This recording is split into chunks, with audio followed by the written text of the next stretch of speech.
In this video, we're going to be taking a look at the Star Wars The Vintage Collection Hera Syndulla from Star Wars Rebels. Hello Star Wars collectors, and welcome to another Bossk's Bounty video. And as I mentioned in the intro, in this video we're going to be taking a look at the Star Wars The Vintage Collection Hera Syndulla from Star Wars Rebels. This is one of the figures that were packed into the HasLab Ghost. If you haven't checked out my review of the Ghost, it is on the channel now. Go check it out after this video. And also in this video, we're going to be comparing this figure against the version that we got from the Ahsoka series. And judging from what I've seen so far, there actually is quite a lot of differences, which is always good to see. So with all that being said, if you do happen to enjoy the video, hit the like button down below, subscribe if you're new, and let's get into this. Okay, so as always, we're going to take a quick look at the packaging, and this is of course one of those mural card backs. I've already reviewed two of them, the Sabine and Chopper from the 2-pack, but this is the first of the figures that was included with the HasLab. This is HAS003. Of course, 001 and 002 were the Child or Grogu and the Off-World Jawa Elder from the Razor Crest. They've carried on that numbering. Let's take a look at the back once again. So you can see that full mural there, and we now have all of the characters that are included on there, which is great. You can pause the video there if you just want to quickly read the bio, Vintage Collection logo.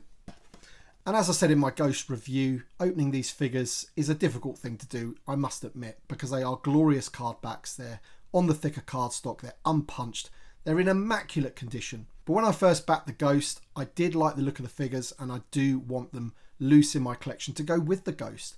There you can see the image of Hera on the card back there from that mural, and you can see all of her accessories. As I said, we will be comparing her against the version from the Ahsoka series, and now it's time to open it. Alright then, so here is Hera Syndulla out of the packaging, and I've just put two other figures with her just so you can quickly see the differences. On the left hand side, we've got the 5 POA Rebels line version. I just wanted to put that one there so you can see the similarities in the costumes. And then of course on the right hand side, we've got the live action version from the Ahsoka series. And as you can see, she is wearing a completely different outfit. And in fact, I'm struggling to see if there's any reuse whatsoever between those two figures. Possibly the head, although when I look at the faces, they actually look completely different to me. However, the head and the sculpt of the head and the goggles and all that looks very similar indeed. But we'll get into that in a second. But I just thought I'd line them all up just so you can see them all together, and you can really see, you know, why people that collect the vintage collection like the super articulated figures versus the sort of dumbed down 5 POA. Alright, so in terms of accessories that we're getting with this version of Hera, you get the little piece of fruit, you get a side blaster which is currently in her boot holster there, and you also get the Kalakori, which is the thing that she's holding. That's a family heirloom. Pretty cool to have that included.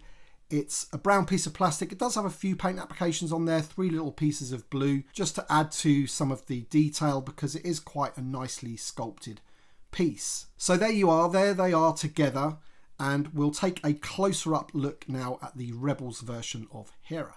Alright, so here is a super close up look at the face and the head sculpt there, and you can see those sculpted in goggles on the head. It looks pretty cool. You can see the paint applications on the back there. And what I want to do is I just want to bring in the Ahsoka version because I was struggling to see if there was a difference between these facial sculpts. I think it might be just the way that they've painted them because they do look a little bit different, but in terms of the actual whole head sculpt, I'm pretty sure they're the same. I can't really see too many differences apart from the way they are painted. But the actual face there, it just must be the way that they've painted it because it does look a little bit different. The Ahsoka version was always a really good likeness for me of the actress from the show, whereas this one looks a little bit different. Of course, it is a sort of realistic interpretation of Hera from Rebels, but obviously the outfit that she's wearing is, you know, from the cartoon. There they are together. So you have to let me know in the comment section below what you think about that. Is that the same head that they've used and they've just painted it slightly differently so it looks a little bit different? My son, little Bossk, thinks it's the same. I can sort of think that they look a little bit different, but you'll have to let me know in the comments. Okay, so we know that this figure is based on her season 4/5 appearance, I believe. And you can see her outfit there is looking pretty cool. She's got some nice detail, decent paint applications on her outfit there, and some really nice sculpting work on the legs to give that ruffled look of the trousers. There you can see there. And these straps for the flight straps, they are a soft vinyl plastic. So you can see that they do not hinder the articulation whatsoever, and that's going to stop them snapping, which is great. Hopefully that plastic doesn't dry out and snap like other figures have, but it seems quite a nice, durable, soft plastic, which is good. So that's pretty cool. But yeah, really nice figure, this one. You can see the silver on her boots that's been painted there. And there's the little sort of side holster on her boot. And here is her blaster. And I will compare that blaster in a second against the blaster that was packed in with the Ahsoka version. So there she is. So let's just take a look at the articulation. Okay, so the head is on a double barbell. You get some nice range of motion with the head, as always. You have the hinges at the shoulders, they go all the way round. Hinges at the elbow, which obviously swivel. No hinges at the wrists, they just swivel. We have the torso, which obviously swivels, and it's on like a ball, which is pretty good. So nice range of motion there. We have the new style hips, of course, split at the thigh. Nice knee joint there, goes way past 90. And also we have rocker ankles, which is always good. So really lovely figure, this one. And I'm just wondering, you know, how much of this figure is actually new and whether they've used some of the parts on other figures.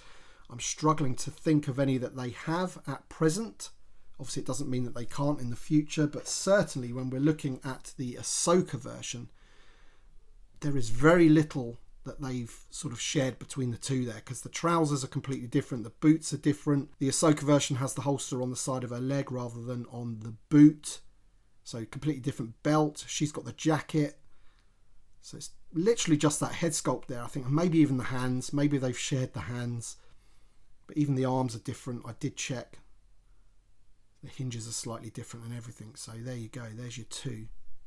Very, very cool to have one of each now. The side blaster is exactly the same to the version that we got with the Ahsoka version of Hera. Even down to the paint applications, very, very similar, and these are absolutely tiny, so be careful not to lose those. Here is the Kali Kori accessory that I mentioned earlier, and as you can see, some nice sculpting work on there with the 3 little flashes of blue. Interestingly, it fits really well in her right hand, the same as her blaster hand.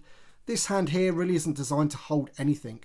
This falls out of it very, very easily, and she can't hold the blaster in there either, so not really too sure what's going on there. It should have been really sort of, you know, made to hold this. But, you know, that's just a nitpick. And here's the little fruit accessory. I can't actually remember what type of fruit that is. Let me know in the comments section below. But we have had these before, as I've mentioned. Pretty sure we got this with chrysanthemum. So I guess the only thing that's really missing with this figure that you do see on the card back that she's holding is her sort of pilot's helmet. You do not get that with this figure, which is a bit of a shame. But apart from that, awesome figure, and many, many people are going to be keeping these carded. I'm actually quite happy that I've opened this because it is a really, really nice figure. And there you go. That is Hera Syndulla from Star Wars Rebels in her Season 4 attire. Looking pretty awesome there. So I'm glad I've opened it. So let me know your thoughts in the comments section below. Are you going to be opening up your figures that you got with the HasLab Ghost? Let me know. Thanks for watching, everybody, and be sure to check out my other reviews of these figures that were included with the HasLab Ghost. Thanks for watching, everybody. Thanks to my Patreon supporters and channel members. Your support is absolutely amazing, so thank you so much. Thanks for watching, everybody, and we shall see you on the next one.